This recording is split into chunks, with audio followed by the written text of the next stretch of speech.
राम राम, आदाब, सत श्री अकाल। आशा है कि आप अपनों का और अपना ध्यान रख रहे होंगे, ख्याल रख रहे होंगे, खुश होंगे। अगर आप चैनल पर नए हैं तो प्लीज़ चैनल को सब्सक्राइब कर दें और वीडियो को लाइक कर दें, ताकि हम आप तक सच्ची और नई घटनाएं पहुंचाने का काम कर सकें। आज की जो सच्ची घटना है, कहानी है, वो उत्तर प्रदेश के मैनपुरी की है। इसी मैनपुरी में एक थाना है, करहल। इसी करहल में एक गांव है, नगला खेड़। इसी नगला खेड़ में रहने वाले नेम सिंह के यहाँ पर तकरीबन रात को, शनिवार रात, आधी रात को एक फ़ोन आता है।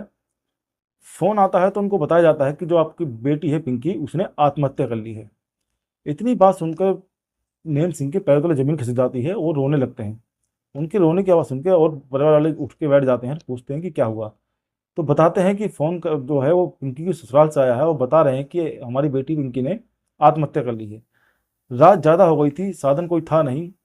सुबह तड़के तुरंत उठते हैं और तुरंत ही अपनी बेटी के ससुराल भागते हैं। वहाँ पहुँच कर देखते हैं कि पिंकी जो होती है एक फंदे से लटकी होती है। पहुँचने के बाद उसको उतारा जाता है और पूछा जाता है कि ये कैसे हो गया। तो पिंकी के ससुराल वाले होते हैं, वो बताते हैं कि पिंकी ने आत्महत्या कर ली है। जब आत्महत्या की बात आती है तो कुछ थोड़ा बहुत विरोध जो होता है नेम सिंह करते हैं, पर जो गांव के और पंच लोग होते हैं, जो अपना आप में पंच बने घूमते हैं, वो कहते हैं कि ऐसा कुछ भी नहीं है कि तुम्हारे मन में कोई शंका चल रही हो कि किसी और ने कुछ किया है। पिंकी जो थी शायद किसी और से प्यार मोहब्बत करने लगी थी, इसको समझाया गया, पति ने थोड़ा धमका दिया तो इसने सुसाइड कर ली। इस बात को नेम सिंह मानने को तैयार नहीं थे कि मेरी बेटी ऐसा कुछ कर नहीं सकती, इतने बड़े बड़े बच्चे हैं, वो कैसे ऐसा कर सकती है, ऐसा कुछ होता तो हमें पता होती। इसके बाद फिर पंचायत कहती है कि ठीक है, अगर आपको ऐसा कुछ लगता है तो एक काम करिए, आप आपस में बैठ के फैसला कर लीजिए। आप गांव घर की बात गांव में रह जाए, पुलिस थाना करने की कोई जरूरत है नहीं। नेम सिंह कहते हैं ठीक है, पंचायत कर लो। तो पंचायत अब बैठती है। आप विश्वास करें, 2 दिन तक पंचायत चली, यानी शनिवार को रात उसकी मौत हुई। वो मर्डर था या हत्या, वो तो आगे पता चलेगा। 2 दिन तक उसकी लाश सोमवार तक पड़ी रही, घर के अंदर ही। सोमवार को फैसला होता है और नेम सिंह कहते हैं ठीक है, मैं पुलिस कार्रवाई कुछ करूंगा नहीं, और एक काम करो, आप जो पिंकी के बच्चे हैं, दीक्षा 12 साल की है और अतुल जो है वो 10 साल का है, आप इन दोनों के नाम पे खेती बाड़ी जमीन के जो है बैनामा कर दो। मैं कोई कानूनी कार्रवाई नहीं करूंगा। इस पर सुनील जो होता है पिंकी का पति, और उसके जो पिंकी के ससुराल वाले होते हैं, वो तुरंत राजी हो जाते हैं और मान जाते हैं। और साथ ही नेम सिंह एक चीज़ और बोलते हैं कि जो ये बच्चे हैं अब मेरे साथ रहेंगे।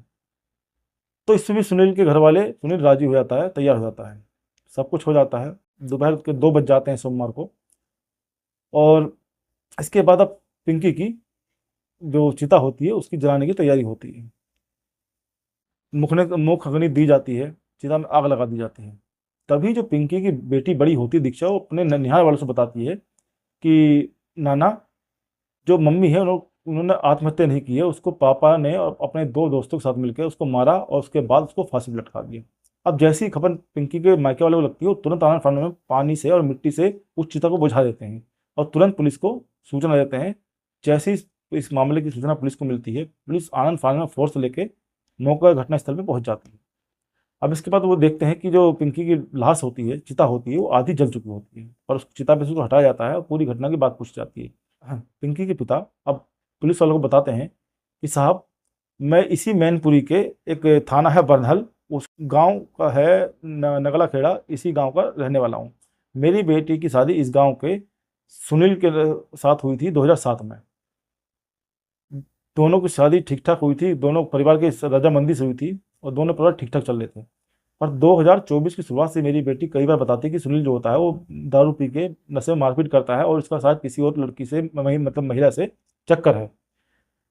और ये बात हमारी बेटी ने कई बार बताई, हमने सुनील को समझाने की कोशिश करी, पर हमें लगा छोटी मोटी बात है। और अब इन्होंने हमें शनिवार को बताया कि आपकी बेटी ने आत्महत्या कर ली है।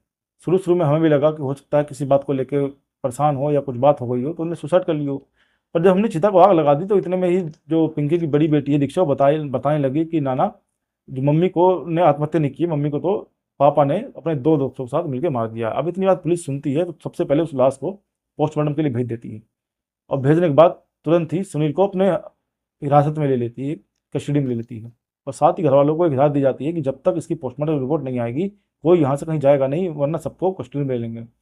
इसके बाद जो सच्चो बरनाल हैं, वहाँ के रिंकेश शर्मा, उन्होंने बताया कि अब जब तक पोस्टमार्टम रिपोर्ट नहीं आती, जब तक इनकी जो मौत है उसकी कोई वजह कंफर्म होगी नहीं, और जब तक ये इसके पिंकी के महिला जो मृत हो गई है इसके पति को कस्टडी में रखा जाएगा, और साथ ही इसके जो दो दोस्त बताए जा रहे हैं उसकी पूछताछ हो रही है। और पूरा मामला जब खुलेगा जब पोस्टमार्टम रिपोर्ट आ जाएगी, पोस्टमार्टम रिपोर्ट आएगी तो मामले का खुलासा तो चलो हो ही जाएगा।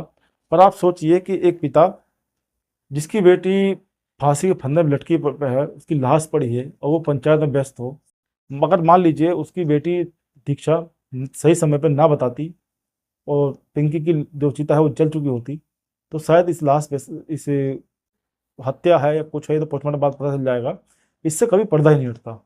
और उसके पिता ने सिर्फ इतनी बात पे, हम गलत भी नहीं कर रहे चीज़ को, शायद हो सकता है उसने अपने नातियों के नातिन के भविष्य के लिए जमीन के बेनामी की बात करी हो।